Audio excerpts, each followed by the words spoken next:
todos y a todas, a todos los presentes, muchísimas gracias por asistir hoy a este ciclo, a esta conferencia, especialmente cuando hay tantas actividades en la ciudad de Granada hoy en día, incluida una feria del libro y algún que otro acto cultural. En primer lugar, quería dar las gracias a la Diputación, también especialmente a Elena Gallego, por su invitación a estar en este lado más relajado, que es el de presentar a un colega, y no tanto en el otro, en el que ya estuve hace un tiempo, que es el de ser conferenciante o estar en una mesa redonda, algo parecido. Para mí además es un placer presentar a Javier Muñoz Soro. Él es profesor titular en la Universidad Complutense de Madrid, aunque con formación en Zaragoza. Y bueno, no voy a detenerme en todas las líneas de investigación de Javier, que son muchas, además muy variadas, porque bueno, creo que se puede encontrar por internet perfectamente y porque son de sobra conocidas, pero sí destacar algunas cuestiones, aunque sea brevemente, ¿no? Yo destacaría dos líneas de investigación fundamentales, una además relacionada con lo que hoy vamos a hablar aquí. Esta me refiero, la primera de ellas sería la historia cultural del segundo franquismo, con especial mención a medios de comunicación, la prensa, tanto en el franquismo como en la transición a la democracia, y fruto de ello fue su tesis doctoral sobre cuadernos para el diálogo, luego publicada posteriormente en Marcial Pons, ese cuaderno para el diálogo, una historia cultural del segundo franquismo, en el año 2006. La otra línea de investigación que destacaría, y también porque tiene mucho que ver con lo que últimamente viene haciendo, tiene que ver con las relaciones entre la España franquista y también Italia, no solo Italia fascista, sino también la Italia posterior de la dopoguerra, que luego sigue a la caída del fascismo. Y destacaría pues dos obras que han sido quizá pues, sus dos bestsellers, no sé lo que cobrará por ellos, imagino que poco o nada, como ninguno, como todos nosotros. Una obra coordinada con Emanuele Treggia llamada Patria, Pan, Amore, Fantasía, la España franquista y las relaciones con Italia, publicada en Comares en 2017 y que pueden ustedes adquirir a pocos metros de aquí, porque en realidad estaba en el kiosco, la he visto. Y luego una mucho más reciente, saliéndose un poco del que ha sido su campo, su zona de confort, por así decirlo, que titulada Morir lejos de casa, las cartas de los soldados italianos en la Guerra Civil Española, y también publicada con Marcial Pons en el año 2022, año pasado. Y que, como digo, sale un poco de esa cronología a la que no tiene habituado. Yo la verdad es que conocí a Javier hace ya unos cuantos años, si no recuerdo mal, en el año 2009, cuando estaba yo iniciando mi tesis doctoral en el Archivo General de la Administración, por el que todos hemos tenido que pasar, y además entonces no habría nada más que por la mañana y tenías que recorrerte desde Madrid hasta Alcalá un buen trecho, ¿verdad? Y siempre fue amable conmigo, siempre accesible, y aprendí mucho de él. De una historia que es verdad que teniendo un enfoque diferente al que yo adopto, me parece fundamental para lo que yo hago. Entonces, no solo lo admiro como investigador, sino por lo que me sirve para mi investigación, porque muchas veces dar el clavo con ideas fundamentales de cómo funciona el franquismo, y además creo que desmiente algunas de las ideas que están extendidas en nuestra sociedad en torno al franquismo, como que el franquismo no tenía ideas, como que el franquismo era plano ideológicamente, todo lo contrario. En su investigación, Javier ha probado justo los pliegues, los dobleces, las dificultades, las complejidades que tiene toda la intelectualidad dentro del franquismo, todo el pensamiento, todos sus protagonistas, y que muchas de ellas es verdad que a lo mejor no llegaron luego a los ciudadanos de a pie, pero muchas otras sí, se plasmaron en sus políticas e influyeron sus vidas cotidianas. Y ya no me entretengo más, le doy la palabra a Javier, que nos va a hablar sobre los intelectuales del franquismo en los próximos minutos. Adelante, Javier, bienvenido. Gracias, Claudio, por tu amable presentación y a todos los que habéis venido una tarde de lunes a escuchar y a participar, espero al final, con preguntas o comentarios en un tema que en apariencia parece tan lejano, pero que todas y todos sabéis que está de continua actualidad. Hoy mismo que hemos tenido las imágenes de la cuarta exhumación de José Antonio Primo de Rivera, ¿no? Vemos la presencia todavía bueno, en la política y en el espacio público y yo diría que incluso moral de la democracia, ¿no? Porque en el fondo de lo que hablamos es del origen moral también de la democracia, ¿no? Esto no es nada idiosincrásico de España. No sé si esto tranquiliza o no, pero yo creo que sí que lo tenemos que tener en cuenta, ¿no?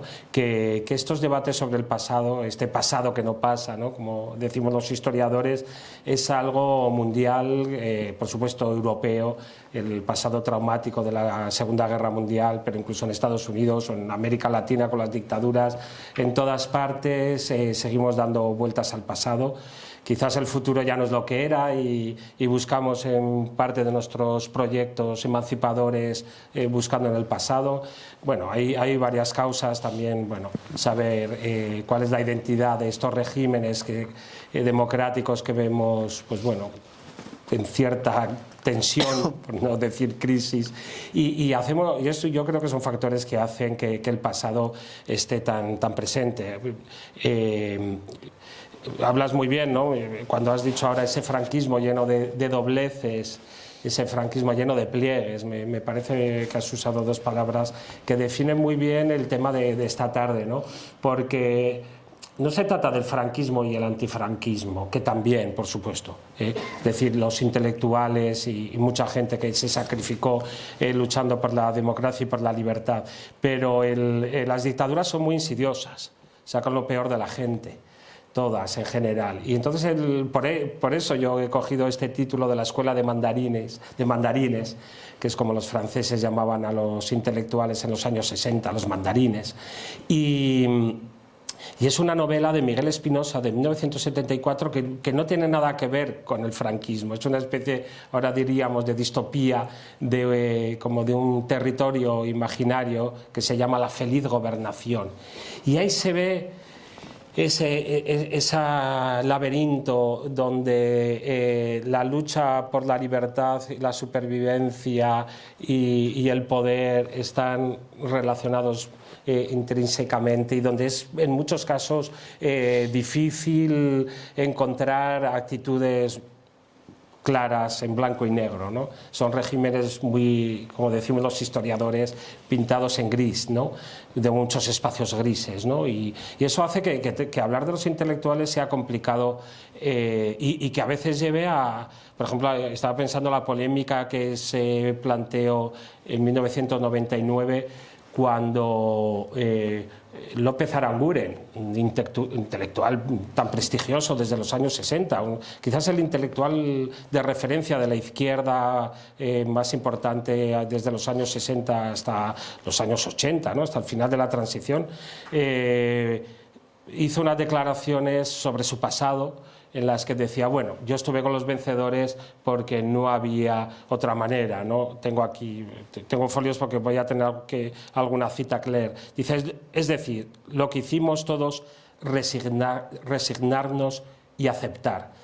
Y Javier Marías, el escritor que todas y todos conocéis, hijo de una persona represaliada que se quedó dentro de España, pero que le costó mucho volver a integrarse poco a poco dentro de las instituciones y la estructura de poder, nunca totalmente, como fue Julián Marías, quizás el principal discípulo de Ortega y Gasset, escribió un artículo en El País enfadado diciendo, no, hubo gente que esto no lo hizo, hubo gente que se fue de España, hubo gente como Vicente Aleixandre y otros que se quedaron dentro pero no colaboraron. O el caso también conocidísimo de nuestro premio Nobel Camilo José Cela, que como sabéis también pues, hubo otra polémica porque no solo fue delator en los años 40, cuando ser delator, bueno, podía tener consecuencias bastante peligrosas para el delatado, sino incluso hasta los años 60, ¿no? En la oficina de enlace, yo lo he visto, el documento, la oficina de enlace es una oficina que montó Fraga Iribarne cuando era ministro de Información y Turismo en los años 60 para informar, acumulando información sobre la disidencia y subversión, como se decía entonces, ¿no? Desde los curas progres a los universitarios, etcétera, y ahí aparece pues, la carta de Camilo José Cela ofreciéndose e informando de sus colegas, diciendo, bueno, a estos hay que darles un premio, hay que ir ganándoselos así. Bueno, esas actitudes que son complicadas. Camilo José Cela, que como vamos a ver, funda en los años 50 Papeles de Son Armadans en su retiro mallorquín, cuando él se va unos años a retirar ahí a Mallorca, y es una revista importantísima a la hora de establecer algunos de los primeros puentes, yo lo he llamado vasos comunicantes con el exilio. Y es la misma persona que luego va a tener va a estar metida hasta el final del franquismo, al fin y al cabo, en las estructuras del poder, con lo que ello conllevaba, ¿no? Es decir, de lo que hablamos no se trata de hacer películas de buenos y malos, ¿no? Se trata de ver que el franquismo era una cosa compleja, que tampoco podemos caer en el relativismo y pensar que todos fueron iguales, porque veremos cómo hay intelectuales que sí que supieron distanciarse, Aranguren, por ejemplo, pero que, sin embargo, a la hora de volver hacia ese pasado, pues bueno, a veces ha faltado el coraje cívico de aceptarlo, no solo en España, vuelvo a repetir, ahora estoy pensando en el caso de un novelista icono de la izquierda europea como era Günter Grass, que poco antes de morir dijo, bueno, sí, yo estuve en las SS. Y bueno, pues, que alguien joven estuviera en las SS nazis, pues podía ser bastante comprensible, no era difícil escaparte de eso, pero que te hayas pegado 60 años o 70 escribiendo y siendo el icono de la izquierda y nunca lo hayas dicho, eso es otra cosa, ¿no? O por ejemplo, cuando Laín Entralgo, en el año Pedro Laín Entralgo, también otro intelectual falangista que va evolucionando y hace un libro ya en la transición que se llama Descargo de conciencia. Es uno de los pocos libros que se hacen con ese ánimo de me arrepiento, yo me equivoqué. Pero hace una operación que bueno, un poco enrevesada, ¿no? Yo me equivoqué, pero no tanto, porque nosotros los falangistas, los que vamos a ver ahora que estábamos en el grupo del poder, fuimos también gente marginada por el franquismo. Nosotros queríamos hacer una revolución y no pudimos. Y habla incluso de gueto al revés. Nosotros estábamos en el poder, pero dentro de ese poder estábamos dentro de un gueto. Claro, dicho por gente que estaba en los aparatos de propaganda del régimen, en el peor momento del totalitarismo y la represión, pues bueno, no deja de llamar bastante la atención. Por eso he querido empezar con esta imagen tan dura, porque creo que no hay que olvidarse que la cultura en España empieza así, como esas imágenes que hemos visto del fascismo italiano y del nazismo, quemando libros, matando maestros. No hay que olvidarse. A la hora de ver la evolución de los intelectuales y el papel más positivo, menos de todos y de todas ellas, hay que pensar en estas imágenes. Aquí tenéis el Día del Libro, pero de 1939 en la Universidad Central de Madrid se celebraba quemando libros. ¿Por qué? Porque para el franquismo vencedor, para el nuevo Estado, los intelectuales eran los culpables de lo ocurrido. Os voy a poner un pequeño fragmento de un documental muy bonito y vamos a escuchar.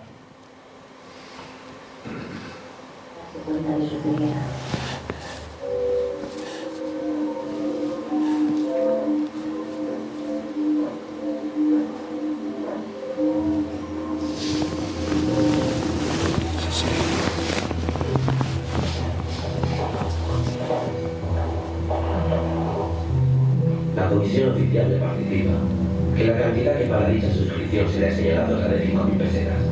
Espera, no sé si va a ingresar lo antes posible. Más que una invitación a hacer una... Me parece que me he ido un poco, a ver. UNAMUR intenta con su presencia garantizar el civismo por parte de los nuevos gobernantes.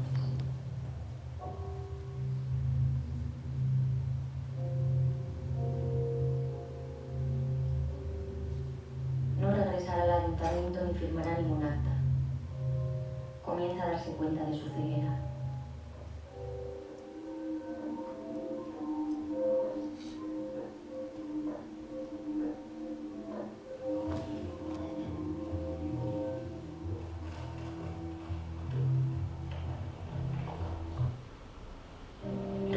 revientan las entrañas.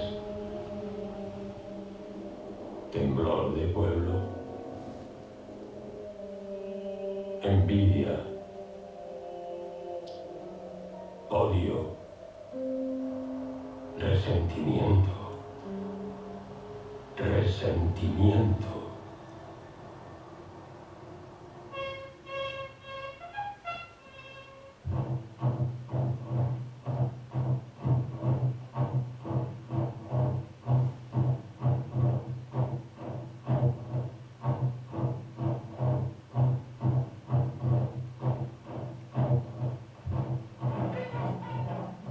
Ay de aquellos intelectuales que marchen por las sendas tenebrosas. Y los que empleen los caminos sutiles, los disfraces, los juegos de palabras, desde los que se lanzan flechas ponzoñosas y se esconde el pecho. Esos serán fulminados.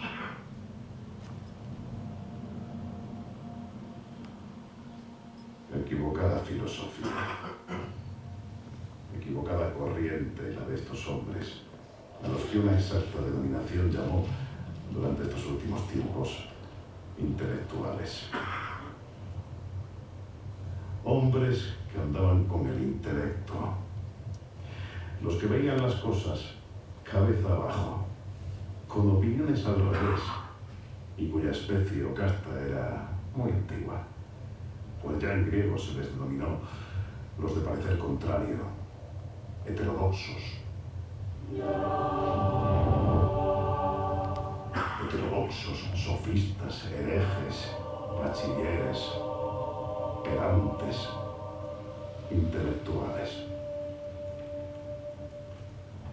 Místicos, ansía España, que frente a los intelectuales rebeldes, insumisos y locos, por una absurda libertad, muestren a los demás españoles que no hay libertad verdadera, más que en la sumisión.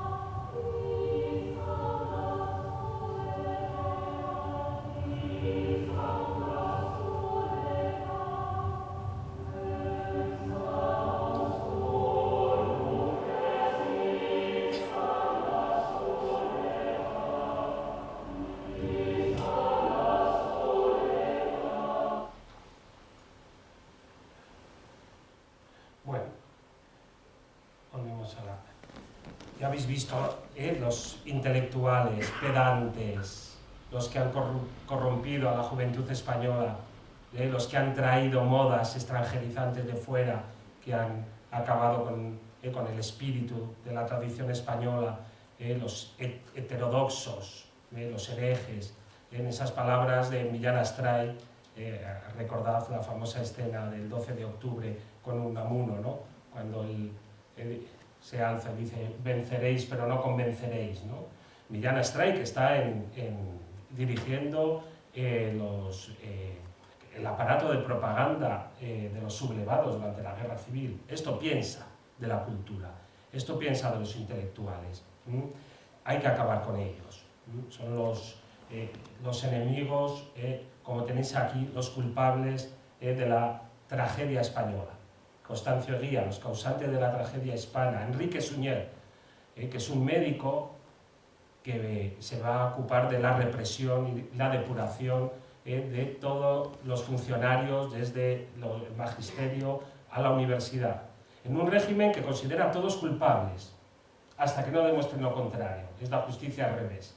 Es decir, la depuración afecta a todos, y hasta que tú no has demostrado que has adherido al movimiento nacional, que no has formado parte de organizaciones o que eres sospechoso de algo, no vas a salir con tu plaza nuevamente impoluto, porque se abre el expediente a todos los funcionarios, aparte de la represión, sobre todo contra los maestros y maestras que van a acabar con la vida de varios miles, ¿no? La poderosa fuerza secreta, la institución libre de enseñanza.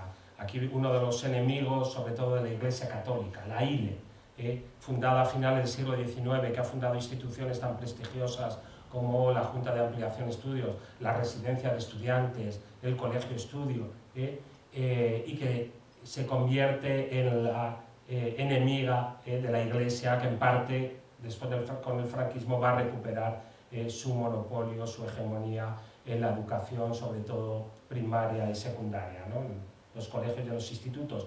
Y fijaos, hasta los años 60, Vicente Marrero, de este grupo vamos a ver, de nacionalistas reaccionarios relacionados, una parte con el Opus Dei, que todavía escriben en 1961 este libro, La Guerra de España y el Trust de los Cerebros, donde vuelve a acusar a estos intelectuales de haber traicionado España.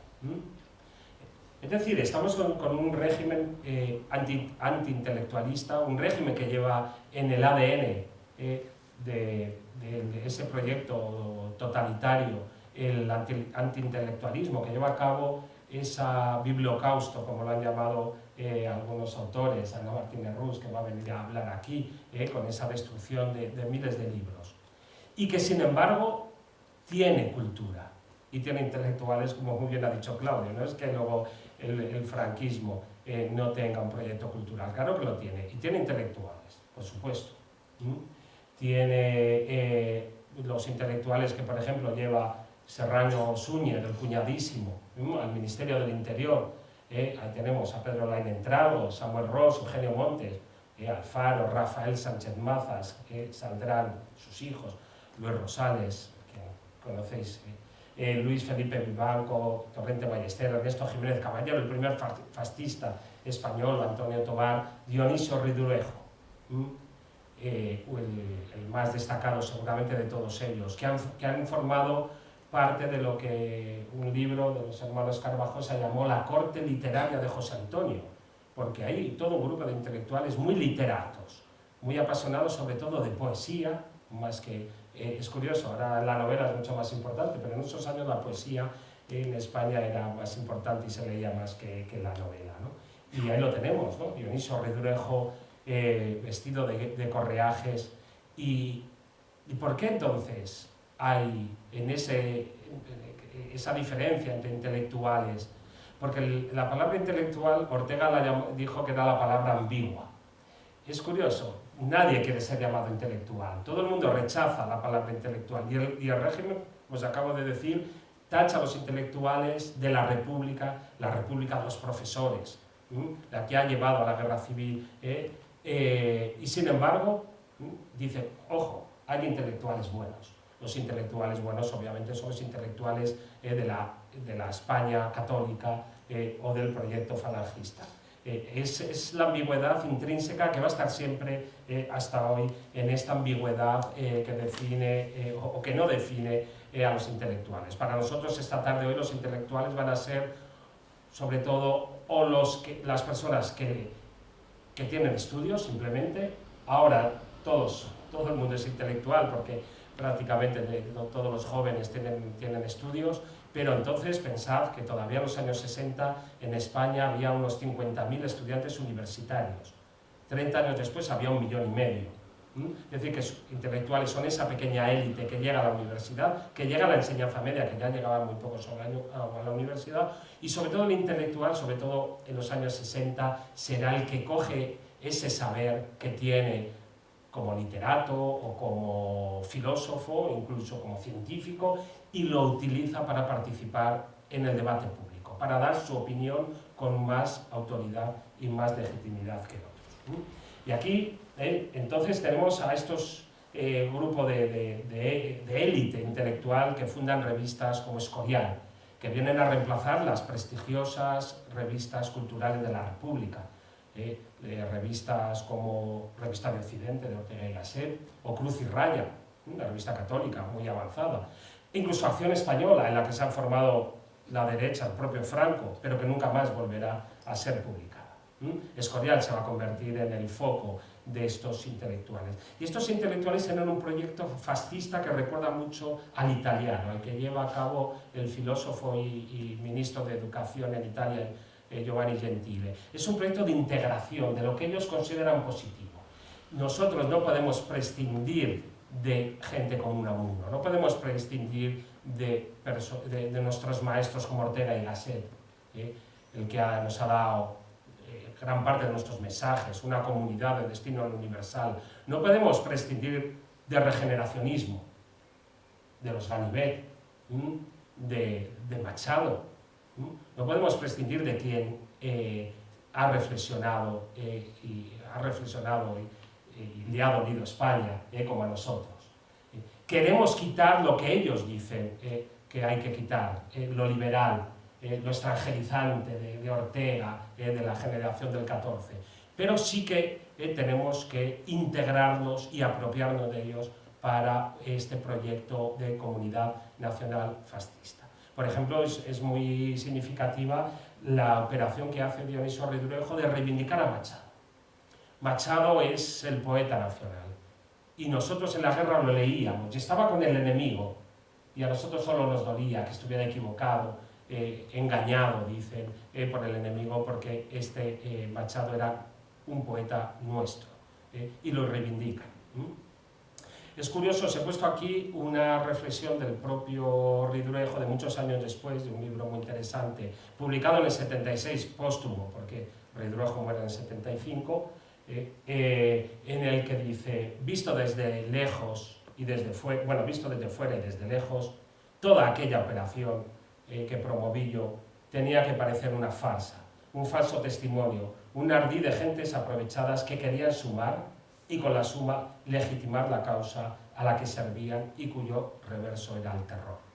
Es un juicio muy duro sobre su propia participación en ese proyecto.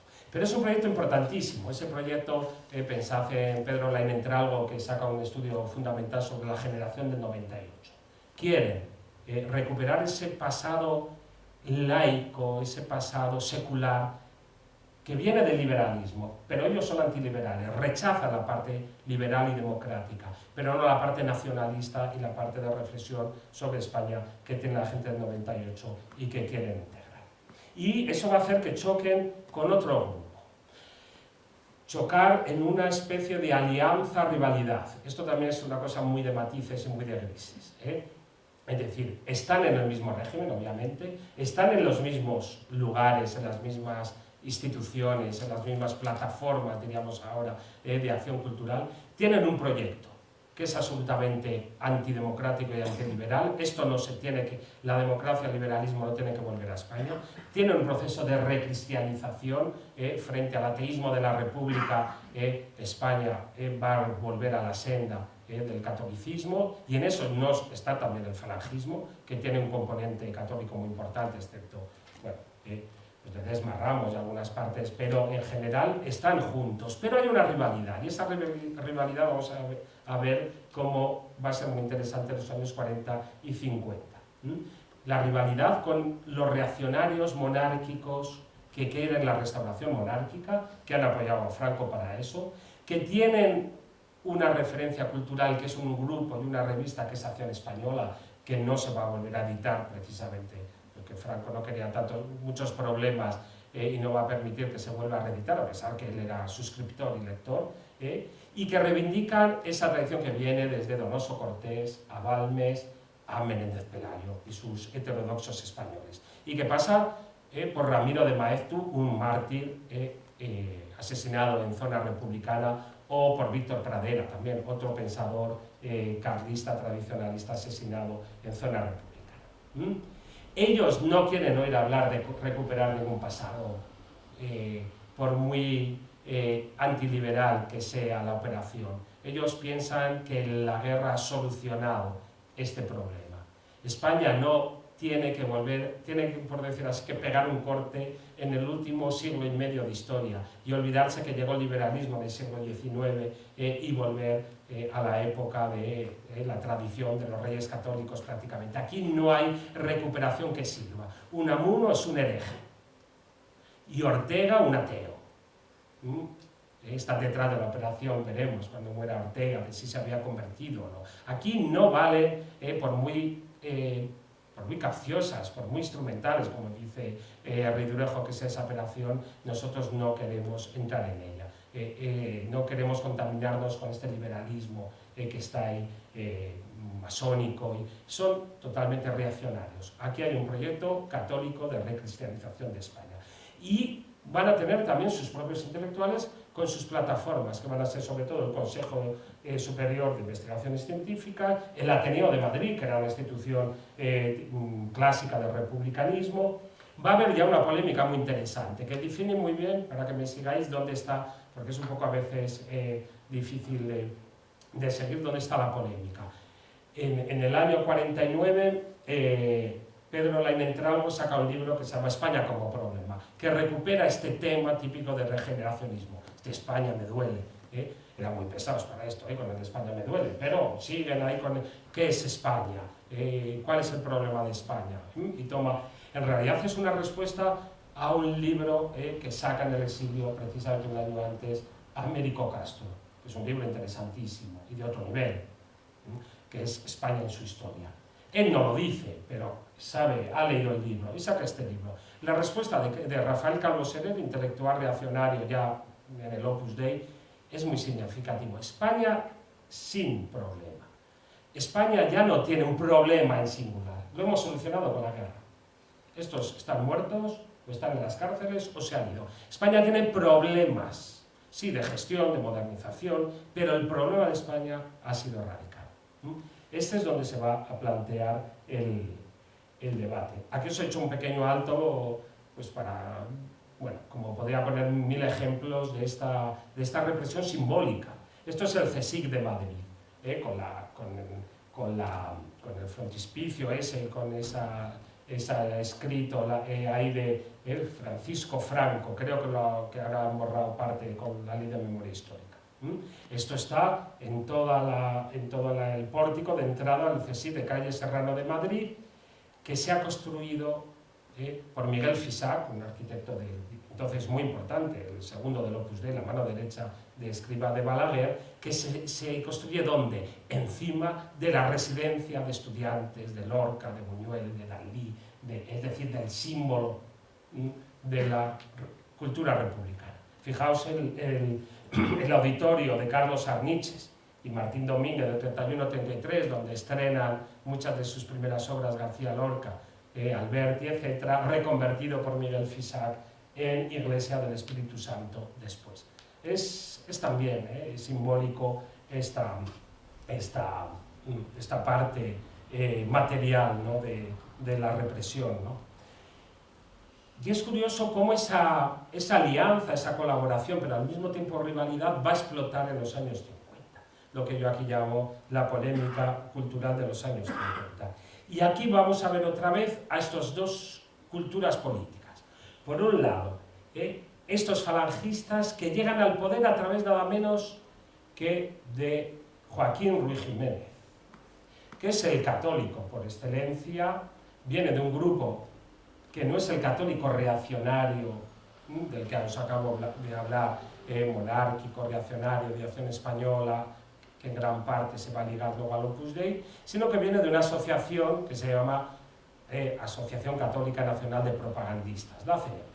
Estos son los católicos oficiales, es decir, los católicos que han estado en el origen de la CEDA, de Gil Robles, en la República, que el franquismo no les perdona mucho que hayan sido accidentalistas, que hayan dicho, bueno, pues quizás como en Francia hay que vivir con la República. Muchos han evolucionado hacia el fascismo. Serrano Suña era de la CNP de Zaragoza.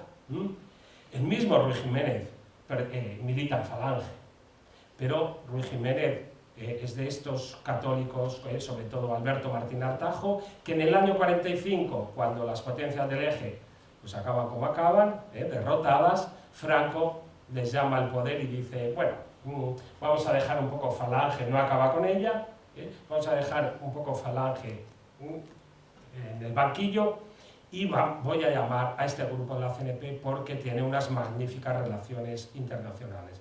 La jugada le va a salir muy bien, sobre todo porque empezará la Guerra Fría, pero bueno, la jugada está bien pensada. Luego sabemos que en el año 53, cuando ya obviamente la Guerra Fría está ayudando a Franco a reincorporarse al panorama internacional, las dos vías de reincorporación van a ser acuerdos de Madrid con Estados Unidos, con las bases militares, concordato con la Santa Sede, negociado por Ruy Jiménez, aunque luego lo firme Fernando María Castella en el año 53. Entonces este grupo es muy importante para Franco, y en el año 51 llama a Joaquín Ruy Jiménez. Joaquín Ruy Jiménez, que es muy intelectual, llama ¿a quién? A sus amigos falangistas, a Antonio Tobar, rector en Salamanca, Pedro Lain Entrado, rector en Madrid, Ridruejo no participa, pero está ahí, y los llama al poder. Y ahí empiezan 4 años, 5, llegan 5 muy interesantes del Ministerio de Ruy Jiménez. Ahí lo tenéis con Franco, doctor honoris causa de Salamanca. Franco lloró ahí en público, no lo solía hacer nunca, por lo visto en privado más, pero con el cine. Pero ahí se emocionó, verse en Salamanca y tal, es un momento. Pero hay un proyecto, fijaos. Este es el discurso de toma de posesión de Ruy Jiménez del año 51. No renunciamos al legado que representa auténticamente Marcelino Menéndez Pelayo, pero ojo, tampoco renunciamos a todo lo que de valioso y auténtico hay en el pensamiento de Miguel de Unamuno o de Ortega y Gasset. España está necesitada de integración de todo lo que sea valioso, intelectual o afectivamente en la vida nacional. Otra vez, este proyecto, que ya no es fascista, porque bueno, el fascismo pues acaba como ha terminado, pero que sigue todavía con ese proyecto de una cultura nacional antiliberal y antidemocrática, pero que no renuncia a esta herencia liberal. Y hay el conflicto con el grupo conservador de Estalla. Carlos Herer publica fuera de España, en París, en un diario conservador, un artículo muy duro contra Ruy Jiménez. Va a ser cesado de todos sus cargos, no solo él, sino todo su grupo de colaboradores van a ser cesados del CSIC. Mientras tanto, se intenta hacer un congreso de estudiantes, hay un momento de apertura, porque a Ruy Jiménez no solo están los falangistas y una parte del propagandismo católico, otra no, porque no le gusta esto que está haciendo Ruy Jiménez, y sobre todo porque al grupo conservador le está apoyando la Iglesia, la jerarquía, Plaidenel, los gran obispos que están ahí en la cúspide del franquismo, no están apoyando esta apertura, por llamarla así, aunque en realidad no es una verdadera apertura de Ruy Jiménez. Y entonces el conflicto empieza a enconarse y cuando se le va un poco de las manos, sobre todo la parte de los estudiantes, porque Falange ha vuelto a recuperarse, en el año 51 se vuelve a recuperar la Secretaría General del Movimiento, con Raimundo Fernández Cuesta, hay un momento de esplendor intelectual falangista, y se fundan varias revistas, Alcalá en Madrid, La Hora, en Madrid también, Alférez, también, Laya en Barcelona, son revistas muy dinámicas que recuperan otra vez a Ortega y Gasset este pasado de no podemos renunciar a estos que son nuestros maestros, etc.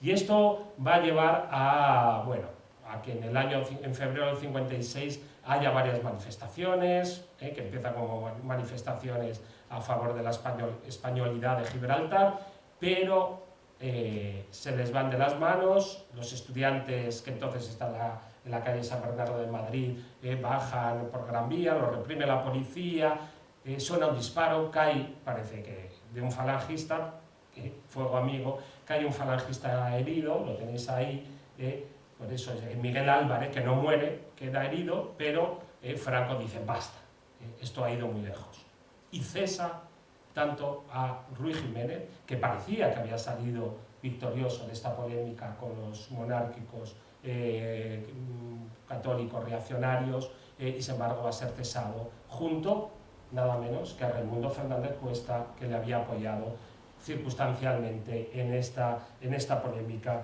cultural. Es decir, acaba ese experimento que curiosamente lo hemos visto interpretado en términos de apertura. Es muy difícil. ¿Apertura hacia dónde? Claro, lo ves a posteriori, esa apertura. ¿Quiere decir que Ruy Jiménez y este grupo fueran ya demócratas? No, para nada. Solo uno. sí que da el paso de manera, hay que reconocer con valor. Dionisio Ridruejo.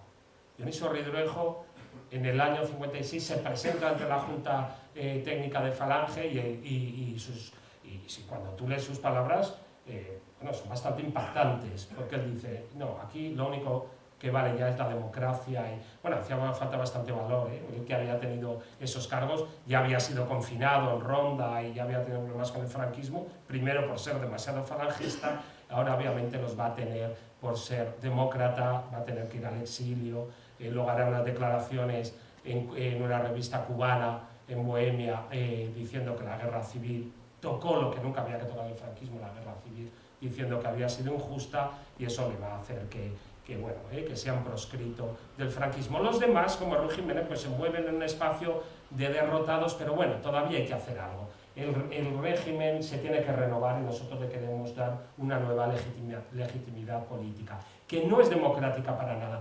¿Que recupera parte del liberalismo? En parte sí, porque estos han sido antiliberales, pero cuando se ven que su proyecto cultural fracasa, pues recupera cada vez más ese liberalismo de los Ortega y Gasset, que primero decían, sí, Ortega sí, pero el Ortega bueno, pero cada vez más van a recuperar el liberalismo conservador. Y de ahí nace un oxímoron, una contradicción que se ha utilizado mucho en la historia cultural del franquismo, que es el falangismo liberal, que usa mucho la entrada con descarga de conciencia. Nosotros éramos falangistas liberales, pues mira, depende de la cronología. A partir del año 56, si antes erais falangistas bastante antiliberales. Es todo, como veis, bastante complejo y contradictorio. El año 56 es también muy importante porque esa ruptura de estos jóvenes que estaban organizando este congreso de jóvenes, ahora vamos a ver además alguna cosa más también que está pasando durante esos meses antes del año 56, un momento en el que además se está produciendo las conversaciones, por ejemplo, Ridruejo con Carles Riba, hace unos diálogos Cataluña, Castilla, de poetas, etc. Entonces ahí se están abriendo espitas de algo que ha quedado, que la represión franquista no ha conseguido erradicar. Quedan ahí elementos de gente que no se ha exiliado, queda el exilio, obviamente como referencia, lo vamos a ver ahora, pero también de gente que está en el insilio, que está en el exilio interior, o que ha ido resistiendo, aunque haya, pues bueno, más bien una cosa más que llamaría supervivencia, y luego la gente que está en el poder y que vamos a ver, los Leinentraut, de Aranguren, que empiezan a partir del año 56 a distanciarse del régimen. Pero el año 56, sobre todo, la ruptura de estos jóvenes, que se ven, como ahí os he puesto una poesía de Javier Muguerza, respiremos, basta ya de estos lazos que oprimen las gargantas, venid, vivamos, los jóvenes están hartos de pedir permiso, de ceder asientos, de asentir con la cabeza, de hablar en voz baja. La rebelión de estos jóvenes está con este carácter generacional. Nosotros hemos creído en este proyecto fascista, hemos creído en el SEU, Sindicato Español Universitario, hemos creído en el SUD. Aquí os he puesto una obra que acaba de salir de un granadino, Manuel Titos, Estudiantes, Obreros y Campesinos, el Servicio Universitario del Trabajo, que también es un libro que hemos publicado varios, sobre esta experiencia tan interesante de universitarios que a partir del año 50 van a trabajar a las minas de oro de Rodalquilar en Almería, o que van a reconstruir barriadas pobres de chabolas en el Pozo del Tío Raimundo con el padre jesuita Llanos, que se en realidad hace el inspirador de esta idea, aunque luego la suma el SEU, o que luego en los años 60 van a hacer campañas educativas, y es impresionante, os lo aconsejo que leáis, sea en nuestro libro, en el de Titos, la campaña educativa de Granada, lo que era, hay un material impresionante antropológico, etnológico de lo que era Granada y Jaén en los años 60. Estos jóvenes, claro, que son de buenas familias, de clase media, no hay obreros en la universidad entonces, no los habrá prácticamente hasta los años 70, como mucho las universidades laborales que se hacen para ellos, ¿no? Que hará Girón Velasco. Pero, claro, cuando estos, que son de clase media, provincial, de clase media alta, de las capitales, van a estos pueblos de Granada, van a Almería. Es muy bonito el libro de Juan Goytisolo cuando va a Almería, Y claro, él viene de Barcelona y le parece como si fuera Marruecos, como luego irá finalmente. Campos de Níjar, es una experiencia iniciática, ¿no? Y entonces esto les va a hacer distanciarse del franquismo. Aquí, por ejemplo, en el año 58 hay un manifiesto que hacen un grupo de estudiantes de la Asociación Socialista Universitaria, que se recupera, y del Partido Comunista, que fijaos, es muy expresivo, es un manifiesto que se llama Hijos de los Vencedores y de los Vencidos. 1 de abril del 58. En este día aniversario de una victoria militar que, sin embargo, no ha resuelto ninguno de los grandes problemas que obstaculizaban el desarrollo material y cultural de nuestra patria, los universitarios madrileños nos dirigimos nuevamente a nuestros compañeros de toda España y a la opinión pública. Y lo hacemos precisamente en esta fecha, nosotros, hijos de los vencedores y los vencidos, porque es el día fundacional de un régimen que no ha sido capaz de integrarnos en una tradición auténtica, de proyectarnos a un porvenir común, de reconciliarnos con España y con nosotros mismos. Digo, ¿por qué apellidos? Bueno, ahí está Javier Pradera, hijo y sobrino de los mártires, hijo de Víctor Pradera. Está Rafael Sánchez Ferlosio, hijo de uno de componente presidente de la primera junta de los sublevados, y su hermano, Miguel Sánchez Mazas, hermanos, pero uno usa el apellido materno y otro no. Están gente, bueno, Tamames, Sánchez Dragó, recientemente fallecido, Javier Muguerza, que acabamos de ver, Enrique Mújica, es uno, hay un vasco que viene de San Sebastián, a Madrid, muy inteligente, de familia judía, y que capta un personaje muy seductor, muy guapo y muy seductor, con mucho pasado, y un pasado además muy europeo, que es, seguro que todas estáis pensando ya quién es, Jorge Semprún, Federico Sánchez, que lo ha enviado el partido ilegalmente a Madrid y que los está trayendo a todos ellos mientras están preparando este congreso de estudiantes con Ruy Jiménez, los está atrayendo hacia el comunismo. Y todos ellos, Tamames, Dragó, los Sánchez Mazas, o Sánchez Ferlosio, Mújica, etc., van a entrar en esta nueva fe que es la del Partido Comunista. Otros no entrarán en el Partido Comunista, sino que entrarán en lo que entonces se llama Nueva Izquierda, la Asociación Socialista Universitaria, o el famoso FELIPE, el Frente de Liberación Popular, que nacerá con origen sobre todo de militantes católicos a partir del año 59.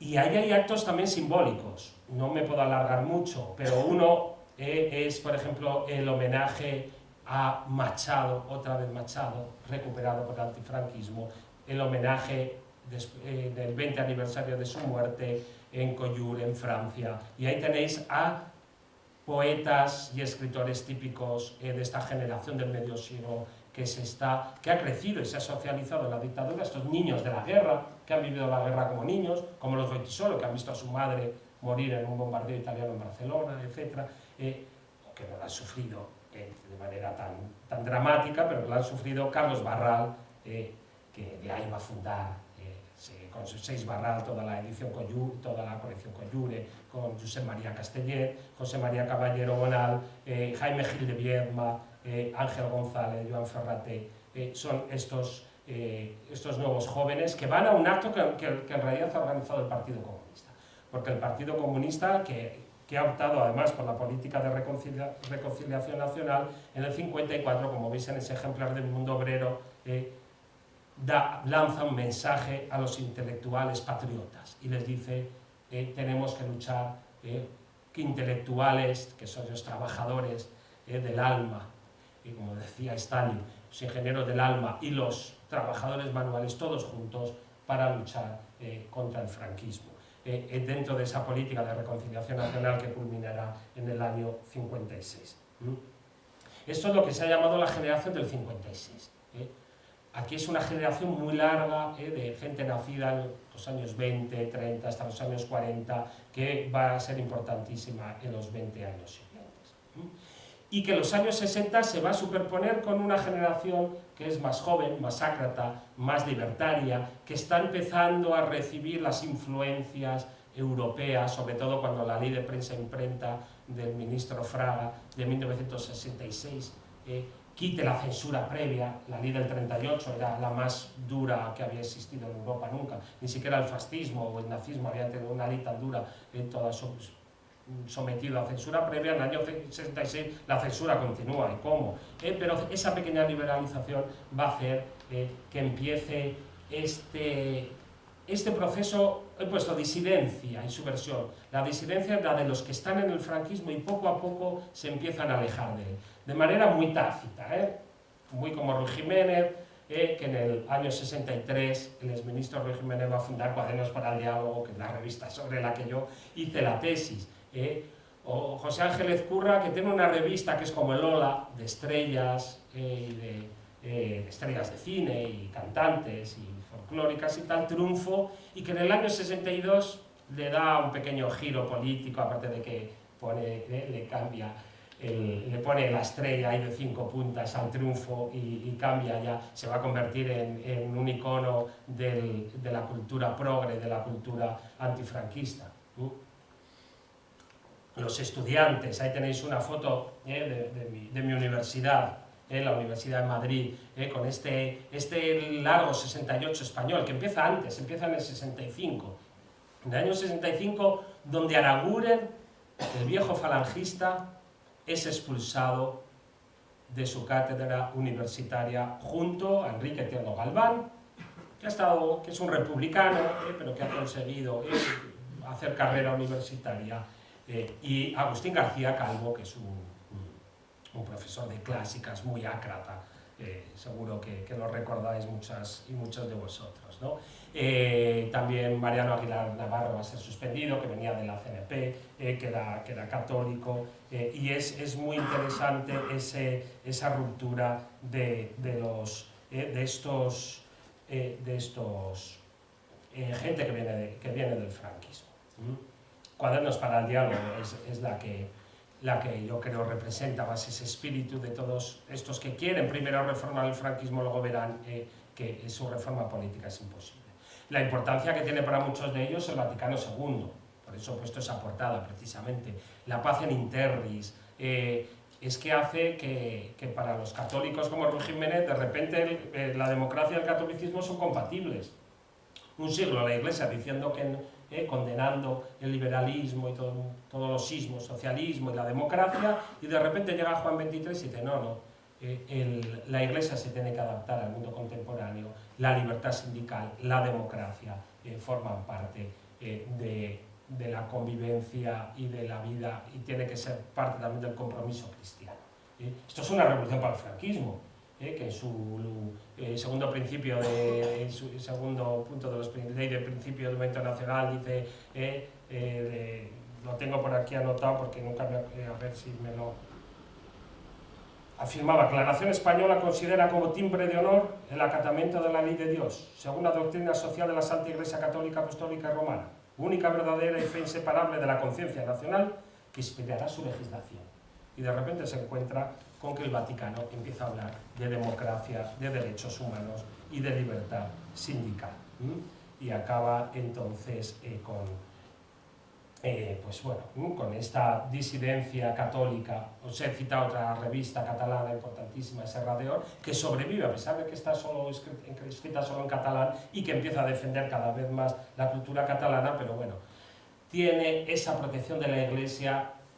Hay un sociólogo francés, Guillermet, que habla del papel tribunicio, que era como los tribunos de Roma, que estaban en el defensor del pueblo, que ahora, bueno, ya no tiene, Ruy Jiménez fue el defensor del pueblo.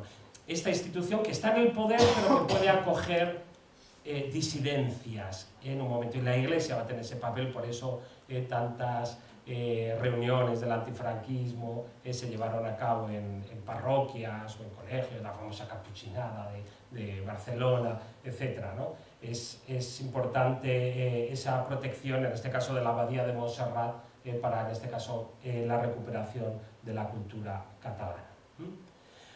Me diréis, ¿y el exilio? A ver, el exilio lo voy a tratar solo en relación con el interior de España, porque obviamente si no hubiéramos necesitado una hora más. Pero bueno, obviamente el exilio está ahí, y dentro de España cada vez más se empieza, como vamos a ver ahora, se empiezan a recibir noticias del exilio. Cuidado, nunca había desaparecido. Es decir, la presencia, el exilio no solo no ha sido antiintelectual, sino que ha hecho lo contrario. El exilio ha patrimonializado la cultura española. Desde la Alianza de Intelectuales Antifascistas, con su congreso famoso de Valencia, ha buscado siempre esta legitimidad que da la cultura. Todos los carteles, si veis, muchos de los carteles durante la Guerra Civil llaman a la educación, a la enseñanza, a la cultura, tienen este mensaje.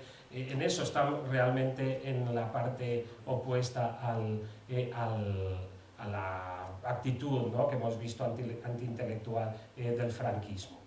Y van a seguir durante la posguerra, y le va a costar mucho al franquismo, solo después de su reintegración ya a la ONU y a la UNESCO en el año 55, etcétera, que el franquismo empezará a ser invitado a plataformas culturales, etcétera, internacionales. Pero hasta la segunda mitad de los años 50, en todo el mundo los intelectuales eran los del exilio. Nicolás Sánchez Albornoz, Américo Castro, Salvador de Madariaga, el intelectual más prestigioso que tenía España y que está en el movimiento europeo, y mucha otra gente. Juan Ramón Jiménez, fijaos, para el franquismo, que le dieran el premio Nobel a Juan Ramón Jiménez el año 56 en el exilio, a Severo Ochoa, los únicos 2 premios Nobel de esa época van a ser a exiliados.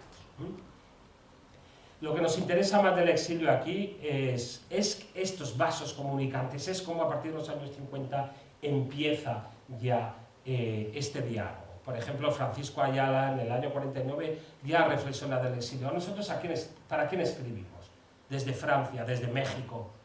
¿Para quién estamos escribiendo? Si estamos en este limbo. No escribimos para los mexicanos, no escribimos para los franceses, y los españoles no nos leen porque no pueden.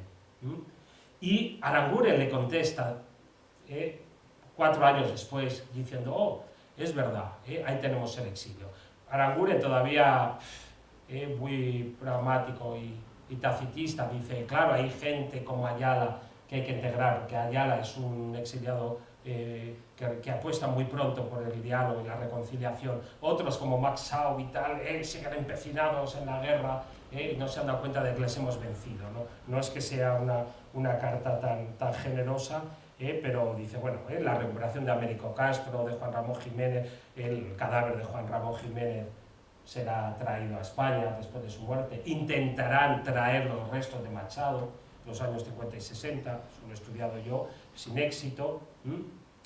Pero claro, hay iniciativas internas, por ejemplo, aquí os cito una, Ínsula, una revista fundada por un republicano, un profesor de instituto de francés, Enrique Canito, que funda esta revista que existe todavía hoy y que va a ser una revista que apueste muy pronto por publicar, siempre con la censura detrás, pero publicar todo lo que pueda de cosas del exilio, como os decía, los papeles de Son Armadans del propio Camilo José Cela, por citar Índice, muchas otras pequeñas iniciativas muy elitistas, pero que están ahí, pero que tienen sus límites. Y por citar uno, el caso del famoso contubernio de Múnich. Ahí está Dionisio Ridruejo en el exilio de París, donde ha creado una revista que se conecta con, aquí hago un adelante y atrás, se conecta con una cosa que es muy interesante, que no ha sido bien estudiada hasta hace poco. Se conecta con un empeño importantísimo que está llevando a cabo Estados Unidos, pagado por la CIA, para intentar sustraer a muchos intelectuales europeos y latinoamericanos de esta fascinación que tienen por el marxismo y por el comunismo. A estos Sartre, etcétera, que quizás no son intelectuales orgánicos comunistas, no entran dentro del partido, porque saben que si entran dentro del partido mucha libertad de pensamiento no vas a tener, pero que son lo que se llamaba entonces compañeros de viaje, están ahí. Y entonces se crea, en plena Guerra Fría, este Congreso por la Libertad de la Cultura con fondos secretos de la CIA muy abundantes. Y esto va a llegar también a España, y muchas de las iniciativas que están llevando a cabo fuera, gente como Luis Araquistain, socialistas que son muy anticomunistas, Salvador de Madariaga, que es muy anticomunista, la gente del Partido Obrero de Unificación Marxista, Joaquín Maurín, de Huesca, como yo, que claramente han salido de la guerra muy anticomunistas, visto cómo ha acabado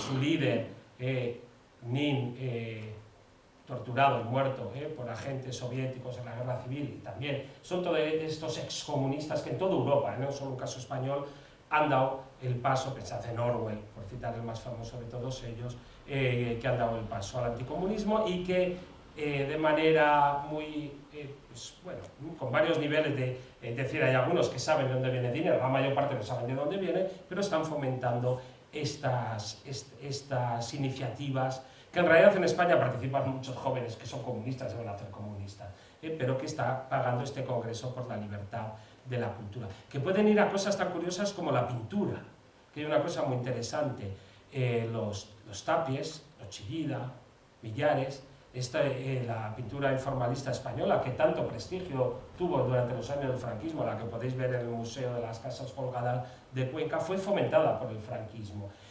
Y venía en parte por exposiciones del informalismo, del action painting, de Jackson Pollock, etc., que los americanos habían promovido en España, por ejemplo en Barcelona, en el Palacio de la Virreina, y que el franquismo dice, bueno, total, esta pintura no la entiende nadie, como dice Franco, la exposición, esto que es, no se dice ya, pero no tiene mensajes políticos, incluso se hacen interpretaciones de que Tapies es muy místico, no sé qué, y se les promueve desde lo oficial, frente al realismo socialista y la pintura con mensaje político que están haciendo otros. Por deciros, otra paradoja. Luego resulta que todos estos pintores se van a declarar, como en la Bienal de Venecia del 76, aparecerán todos como antifranquistas, Chillida, Ibarrola, Tapies, etc. Aparecerán ahí como antifranquistas, pero es verdad que el franquismo se había promovido, sobre todo en la Bienal de Venecia y en las de San Paulo, etc., como artistas españoles.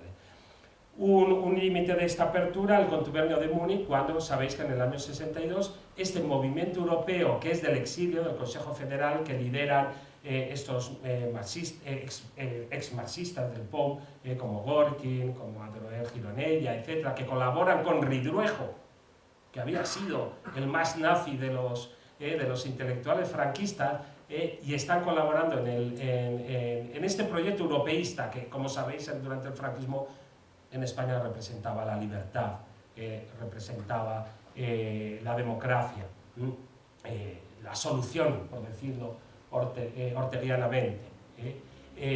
O como los católicos reaccionarios decían un poco esto, pero de manera diferente. Decían europeísmo en los medios, es decir, la técnica, la moderna, pero españolidad en los fines. Era otra forma de ver Europa, la de estos. Y convocan este encuentro del Consejo Federal Español que llama a opositores del interior, y por primera vez en Múnich se van a encontrar gente que había combatido en bandos contrarios durante la Guerra Civil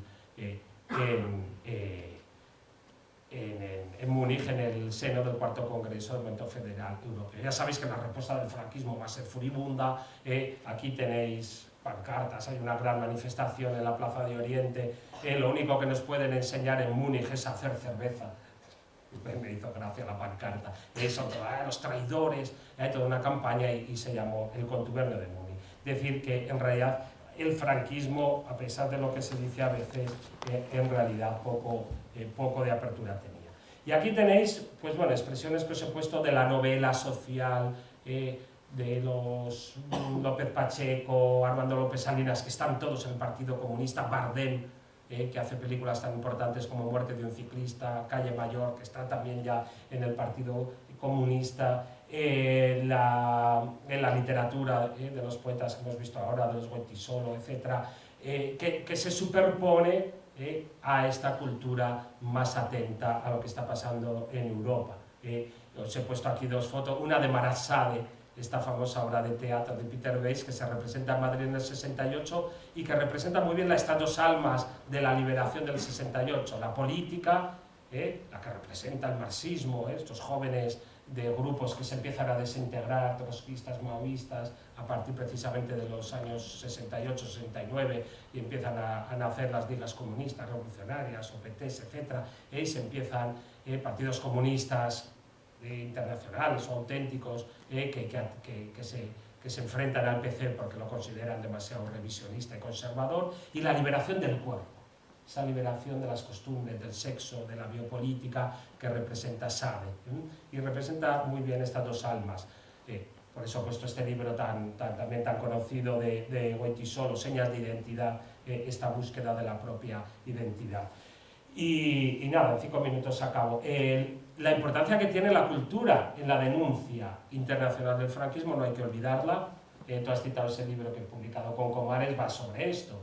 Es que la política, en el fondo, tenía muchos más límites. Estamos en la Guerra Fría y al fin y al cabo el franquismo era aliado de Italia y de Francia y de Alemania, pero la cultura, sin embargo, es mucho más insidiosa, y eso lo sabe perfectamente el franquismo, que sabe que además no la puede combatir, porque no puede combatirla como dentro de España con la censura. Aquí tenéis llamamiento, la famosa Paloma de la Paz de Picasso, a favor de Ibarrola, de poetas encarcelados como Carlos Álvarez, etc. O dos casos muy conocidos, el caso de Buñuel y Viridiana, cuando se presenta en Cannes en el año 61, el Vaticano dice que esto es una película atea, irreverente. El franquismo dice no, si esto no es ni española. No quiso aceptar el premio, destituyó al director general de cinematografía por haber ido a Cannes a recoger el premio, y no solo él lo destituyó, sino que incluso negó que la película fuera española, ¿no? Y ahora se considera española, pero y así aparece, ¿no? O el caso del 63, cuando de repente el embajador de España en Roma, Sánchez Bella, que es un íntimo amigo de Ruy Jiménez, que viene de ese grupo, pero que ha evolucionado cada vez más hacia el franquismo, igual que Ruy Jiménez se está alejando, él está ahí cada vez más cerca del Opus, su hermano es conciliario del Opus, etc. De repente llega al Festival de Venecia y se ve todo lleno de carteles con el Boya, el verdugo, para mí una de las mejores películas en español de Berlanga, y de repente dicen, nos han metido un gol como una casa. Hemos matado en el 73, fusilado a Julián Grimau, del Partido Comunista, ahora se celebraba el aniversario, y meses después a Delgado y a Granados, acusados de haber intentado poner una bomba en Madrid, y se les agarrota a Grimau. Y justo después aparece esta película fantástica de Berlanga. Sale diciendo, nos han metido, uso esta palabra, no os leo la cita porque no tengo tiempo, nos han metido un gol como una casa. Claro, en Europa matar a gente ya no se ve bien, en Italia no hay pena de muerte, en Francia todavía sí, y sobre todo usar el garrote vil. Bueno, no quería acabar la conferencia sin pensar en las otras intelectuales. Como veis, he hablado casi todo de hombres. El poder intelectual franquista es masculino, patriarcal, diríamos ahora, en gran parte muy machista, obviamente. No me puedo parar, pues, aquí os he puesto Carmen Laforet ganando el premio Nadal con una novela maravillosa como Nada, que hasta la gente dudó, pero una mujer puede hacer este libro, no lo habrá hecho su marido, Cerezales, o el caso que ha salido ahora, María Lejárraga.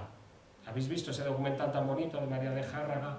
Esta mujer feminista, diputada socialista, Carta a las Mujeres de España, uno de los documentos feministas más bonitos, que se pega toda su vida escribiendo las obras a su marido, a Gregorio Martínez Sierra, que se convierte en el dramaturgo español más famoso, y no escribió una sola línea de sus dramas, y ella, hasta que ya muy mayor en el exilio, porque se exilia, dice, en realidad todo esto lo he escrito yo, cosa que se ve perfectamente porque están todos los manuscritos y las cartas de su marido, por favor, necesito que escribas.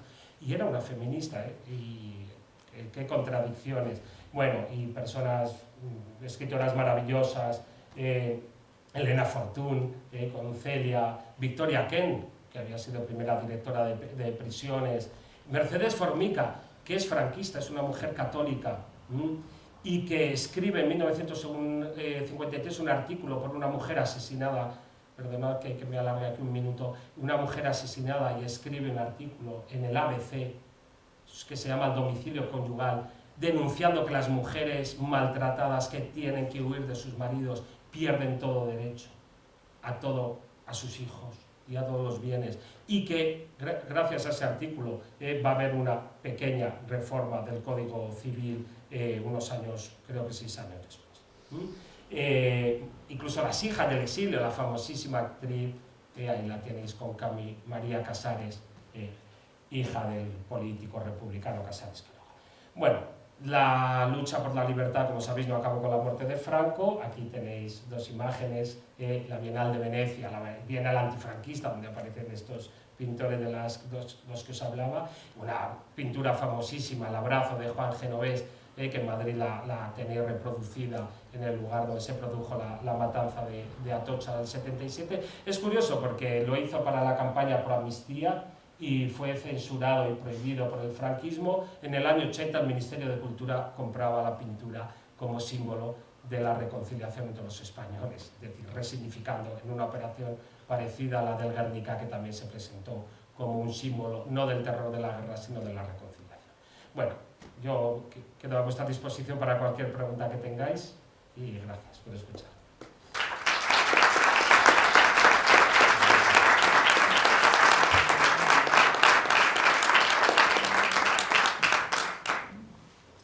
Imagino que tenemos tiempo para un par de preguntas. Pregunto a gerencia, no lo sé, yo aquí soy un mandado. Sí. ¿Alguien en el público quiere hacer alguna pregunta? No he nombrado a Pemán como un personaje que creo que ejerció una influencia sobre el régimen, ¿no? Sí, ahí hay una imagen. Sí, José María Pemán es un intelectual de los que empieza siendo como fascista comprometido, aunque él era un intelectual, nunca se hubiera considerado fascista en sentido estricto. Él era católico y ya sabes, ¿no? el origen que tenía, pero bueno, el poema de La bestia y el ángel que le dedica a Franco es una representación de este momento de furibundo, ¿no? De esta literatura que un poco trasluce el terror detrás, porque es tan apodíctica, tan brutal, tan esto. Luego va a ser un personaje que, bueno, que va a quedar ahí en el franquismo, pues... luego, a partir de los años 60, aparecerá un poco el educador del joven monarca, el que le puede marcar el camino de un cambio moderado dentro de la ley, como se hizo, pero con otro proyecto. Es decir, que fue un personaje que evolucionó hacia cierta apertura, cierto liberalismo, reconociendo los logros del liberalismo. Claro, esta gente veía lo que pasaba en Europa y veían que la democracia liberal no solo no había sido un desastre en Europa, sino que en Europa le iba muy bien y que además en Europa gobernaba la democracia cristiana, es decir, que no era precisamente, no perseguían a los curas. Luego veían las películas de Don Camilo y Pepón italianas, del cura y el alcalde comunista, pero veían... Entonces, el mismo Pemán, pues claro, vuelve un poco a sus años de antes de la guerra, en el que había tenido otro talante, otra actitud, pero nunca rompiendo con el franquismo, para nada. Firma, es verdad que hay una cosa muy importante, que en los años 60 hay muchos manifiestos, y hay manifiestos para todo. Hay un libro de nuestro maestro Santos Julián que se llama Los Abajo Firmante. Hay manifiestos muy de izquierda, pero es verdad que empieza a haber manifiestos firmados, por ejemplo, por Pemán y por Leinentrago, por Cela, ya en el año 60, no contra, porque no es la preposición, pero al régimen, diciendo, a ver, por ejemplo, la apertura informativa, la censura. Porque, claro, esta gente sufría la censura en su propia carne, estaban hartos de que le censurara no sé qué censor incompetente que no sabía de literatura, y pensaban que además ellos, los periodistas como Pemán, pensaban que además no podían hacer un buen servicio al franquismo porque la censura era tan dura que al final hacía que los mensajes pues, no se los creyera nadie. Decía, ¿no? Es decir, que hasta en la obra de promoción y de legitimación del franquismo necesitamos cierta libertad. Entonces creo que Pemán firma un manifiesto en el 60, otro en el 63, y empieza cierta... pero siempre de manera muy acomodaticia. Luego ya sabes que incluso la transición siguió escribiendo y fue un opinionista importante en los años de la transición. Emilio Romero sería un personaje más en el periodismo que más en la escritura, pero un personaje un poco equiparable. Estaban también protegidos por el franquismo. Emilio Romero podía hacer cosas bastante duras incluso contra el franquismo, pero bueno, porque sabía que estaba ahí en pueblo, tenía ese, sobre todo después de la ley del 66, cada uno un poco asume su papel, ¿no? Los monárquicos su sitio, los falangistas como Emilio Romero en pueblo. Vale, yo voy a decir cosas contra la monarquía muy bestias, bueno, muy bestias, o casi como si no hubiera censura, porque ese es mi papel. Luego, claro, cuando en el 69 Franco nombra heredero a Juan Carlos, pues bueno, todos la trágala no la pueden evitar. Pero sí, es un personaje muy típico de esa intelectualidad que se queda en la zona gris del franquismo. Hay otra ya.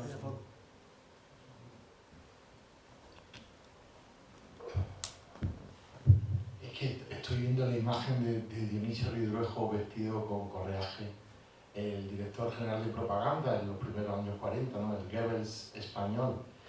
Y me pregunto, ese concepto del exilio interior que él defiende después, ese cambio, ese blanqueamiento, arrepentimiento, ¿esa operación es sincera realmente o es un descargo de conciencia parafraseando a la Inentralgo o realmente él se arrepiente de toda esa etapa tan siniestra? A ver, es que la transición de Ridruejo...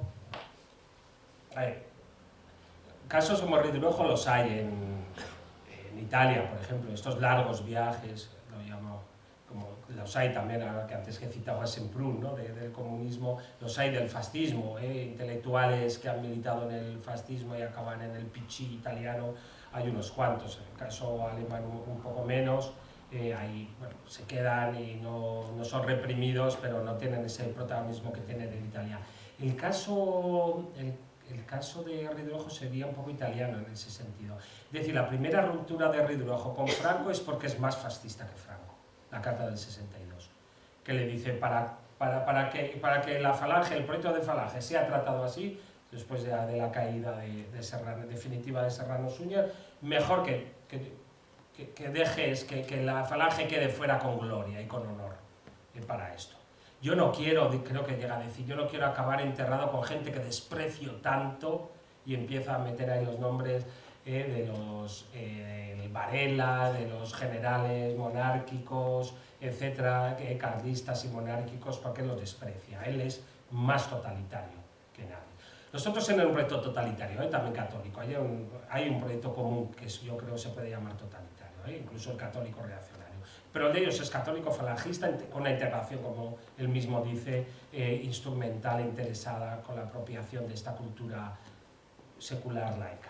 En el 45 vuelve a romper por fascista, por doblemente fascista, porque dice, bueno, ahora que hemos visto cómo han acabado Hitler y cómo ha acabado Mussolini, colgado en Piazza de Loreto, ahora sí que es el momento de que el franquismo, si no, visto que el proyecto fascista europeo ha fracasado y el franquismo pues es un régimen prosaico, yo me aparto. Y es cuando es confinado a Ronda.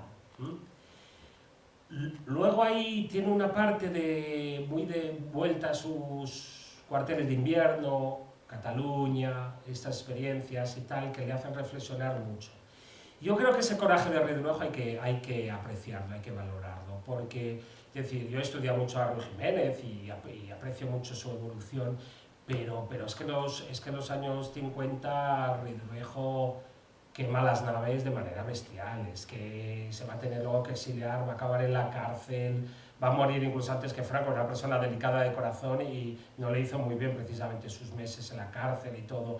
Es una persona que tiene bastante coraje y cuando en el año 56 Ruy Jiménez todavía está con Raimundo Fernández Cuesta, han roto estos nobles principios, pero tenemos que seguir una iniciativa, nace Cuadernos para Andes, pero él sigue todavía con el régimen. En el año 63 romperá, porque es cuando discute de una famosa escena con otro intelectual del franquismo, Jesús Fuello, que dice que le da una bofetada, no me veo mucho a Ruy Jiménez, pero se dice, por la ley de orden público, etc. Pero Ridruejo rompe. Es decir, es una evolución que yo lo que creo que hay que hacer es explicarla y entenderla. Valorarla éticamente, bueno, pues tenemos un nazi en el momento peor de la represión, donde se están matando a miles de personas, y él lo sabe y lo defiende. Una persona que rompe al principio con el franquismo, por más franquista y más fascista, como Padre Llanos y como otros. Es que algunos de los que más rompen de más es precisamente por eso, porque han creído más en el proyecto, pero que luego da el paso, como hace Llanos y otros, más auténtico hacia la democracia y hacia los derechos humanos. Y eso hay que reconocerlo. Yo creo que eso tiene que ser parte de una didáctica de la democracia. No se trata de decir, él se censuró un poco sus obras, es verdad, yo he puesto esta cita, que es una autorreflexión bastante dura de su propio intento en los años 40 de recuperar a Machado y tal. Yo creo que es bastante fuerte, no es la de la entrar con descargo de conciencia. Es verdad que un poco blanqueó, censuró cuando reeditó algunas de sus obras, pero yo creo que es bastante noble en ese, no, quizás no hace un reconocimiento como podría haber hecho, pero yo creo que sí que es una persona que se puede reivindicar esa evolución, pues, con coraje frente al que otros no hicieron, muchos otros. Es que del franquismo evolucionan muchos intelectuales, pero guardando la ropa. La entra algo, mucha otra gente no se tuvo que exiliar. Aranguren sí, bueno, se fue a dar clase como Tobar a Estados Unidos, muchos siguieron aquí. Críticos, pero no tanto, lo suficiente para no perder sus cátedras universitarias. ¿Una cuestión más por ahí? Yo tengo una, si puedo, para acabar. Ha hablado de una apertura en los 50, con muchos límites, evidentemente, también has puesto esos límites bien claros, pero esos falangistas que de alguna forma se revitalizan unos años después de la caída de los fascismos, que vuelven los brazos en alto también, pero vuelven otras publicaciones intelectuales, algunas citadas interesantes, y me estaba acordando de cómo eso funciona también en el plano provincial, local, incluso por los propios falangistas que desde la Delegación Nacional de Provincias lo intentan hacer, no solo en consejos provinciales del Falange entonces, que son la reproducción de ese gran congreso falangista en Chamartín y todo eso, sino también a través de revistas de intelectuales que en el seno de la universidad pues crecen. Estoy pensando aquí en Granada, por ejemplo, en Clave, en Diálogo, etc. Entonces, no sé hasta qué punto todo esto es parte de una instrumentalización que también hace la gente de la Falange, ¿no? Me refiero, estudiantes que entonces inquietos, aquí por ejemplo recuperan a Lorca, nuevamente a través de las páginas de esas revistas que están auspiciadas muchas veces por el SEU o por Falange directamente, y que utilizan esas revistas para eso, ¿no? Para poder hablar de ciertos temas, como debatirse, recuerdo algún artículo entre monarquía y república, que pueden ser interesantes, si los jóvenes piden demasiado, negar un poco, no negar, pero sí contradecir a eso que han luchado en la guerra, esas nuevas generaciones que vienen y dicen que piden otro tipo de España diferente, se meten en los debates de Calvo Seder de España con problemas y con la entrada, me refiero. ¿Hasta qué punto hay una instrumentalización? Y luego, cómo después en los 60 todo eso cambia bastante, ¿no? Esa sociedad de crepúsculo de ideología que diría Morán, ¿no? De cómo va evolucionando hacia esa sociedad de consumo, a política que tanto le gusta al franquismo, ¿no? Y no sé si eso lo has notado también en lo que has estudiado, en lo que has visto. A ver, es que hay...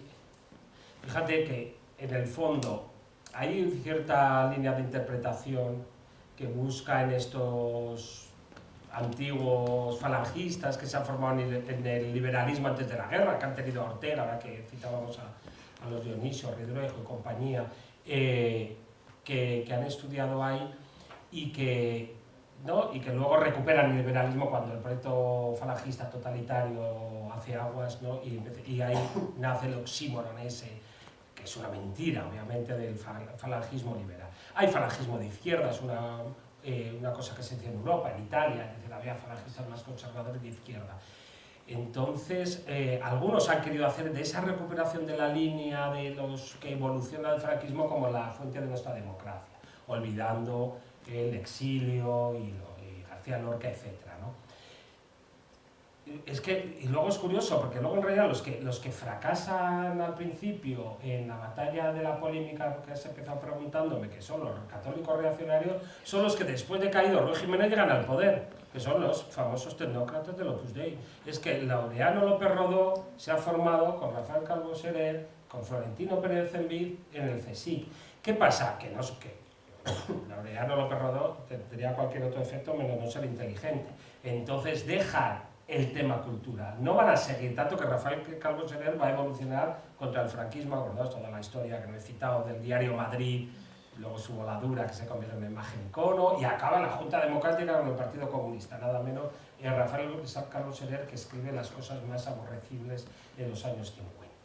Es decir, que esa cosa es operativa, son ideologías operativas, no son... Tú lo ves ahora y dices, esto es un cuento chino, ¿no? Como Miguel Espinosa, la escuela de mandarines, pero es operativa porque, es decir, a unos el Vaticano, el franquismo, el Vaticano II me refiero, etcétera, les está empujando hacia el franquismo. A los católicos reaccionarios, que el Vaticano II les está dejando a la intemperie porque no les está precisamente... está yendo en dirección contraria a la que ellos han defendido, que estaban más en la línea de Pío XII, sin embargo son los que van a llevar a cabo las otras bases de la democracia, por decirlo así, que son modernización, desarrollismo, apertura económica al exterior, muy bien, como dices tú, la tecnocracia, es decir, sin política. Y el conflicto que tienen con Ruy Jiménez es que quieren hacer una ley de asociaciones, que de participación, esto dicen, ¿pero para qué? Aquí democracia nada, aquí acabamos en la guerra civil. Como dicen los americanos funcionalistas, hasta que España no tenga no sé cuántos miles de dólares de renta per cápita, que es Gonzalo Fernández de la Mora, que has citado el famoso crepúsculo de las ideologías, que es desarrollo sin política. Aquí ha habido mucha política, la guerra civil, desarrollo sin política. Los españoles, a diferencia de los italianos que están ahí peleando siempre en el Parlamento, pueden estar felices en esta feliz gobernación del franquismo. Es decir, ahí hay dos culturas políticas que son muy operativas. ¿Que hay cinismo? A ver, claro que la gente que ha habido la guerra civil en el franquismo es muy cínica. Y hablan, y todos culpan a los republicanos. No ha habido represión, todo ha sido terror rojo. Y dices, Dios, qué cinismo, y que no lo van a reconocer nunca, porque ahí hay un tema intocable, que esto marca la línea smithiana, la Carl Smith, el parteaguas, el Rubicón, que es la guerra civil. Amigo, enemigo. Puedes hablar de todo, a Ridruejo nunca le perdonarán que ponga en cuestión la justicia de la guerra civil en el año 59 en esas declaraciones a Bohemia. Eso no. Cuelga muros, lo que saque el tema del día y la guerra civil, eso no se toca.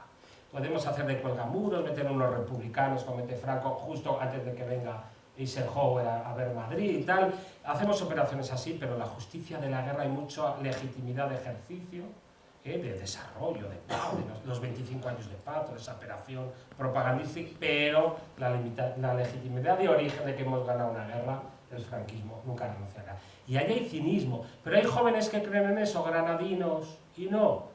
Pues sí, yo he visto cartas, no de jóvenes granadinos, pero de otros, que cuando quieren recuperar a Lorca, y recuperar a Lorca no es recuperar a Machado, que ha muerto viejo, ahí con él, no, a uno que le han pegado un tiro por la espalda, dicen, oye, pero es verdad que a Lorca, el intercambio, ¿cómo mataron a Lorca? Y sale toda la historia, los rosales. Yo he visto ese intercambio de cosas que digo, pero esta gente no sabía cómo había muerto Lorca.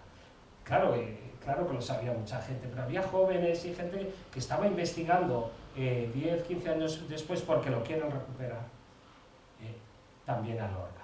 El franquismo un poco lo pensó, pero Lorca era un tema, hubo algún intento, y aparece en alguna cosa ya al final del franquismo de recuperar a Lorca, claramente pasando por encima de cómo había muerto. Entonces ahí hay cosas que se superponen, hay cinismo y también hay gente que creía en las cosas, y hay dos culturas rivales que son operativas y que van a tener dos vías de salida del franquismo muy diferentes. Es decir, que el franquismo no era un bloque monolítico. Bueno, pues ya está, lo dejamos aquí, que ya es tarde. Muchas gracias. Bueno, gracias.